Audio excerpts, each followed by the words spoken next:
বয়স বেড়ে যাওয়ার পর থেকে কষ্টটা আর আগের মতো ব্যাখ্যা করতে পারি না। কেমন যেন শব্দহীন হয়ে যাই। কষ্ট প্রকাশের কত রকম ভাষা জানাচ্ছিল।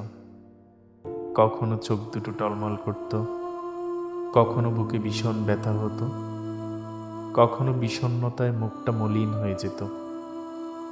কেউ মুখের দিকে তাকালেই বুঝে ফেলত কষ্ট হচ্ছে আমার। এখনকার কষ্টগুলো কেমন যেন গলায় আটকে থাকে। ডোক গিলতে নিলে কেবল আমি নিজেই টের পাই, আর কেউ টের পায় না।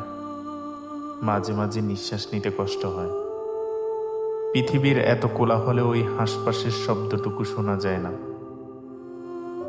ইদানিং আর চোখ টলমল করে না, মুখটা মলিন হয় না, সবকিছু খুব স্বাভাবিক থাকে।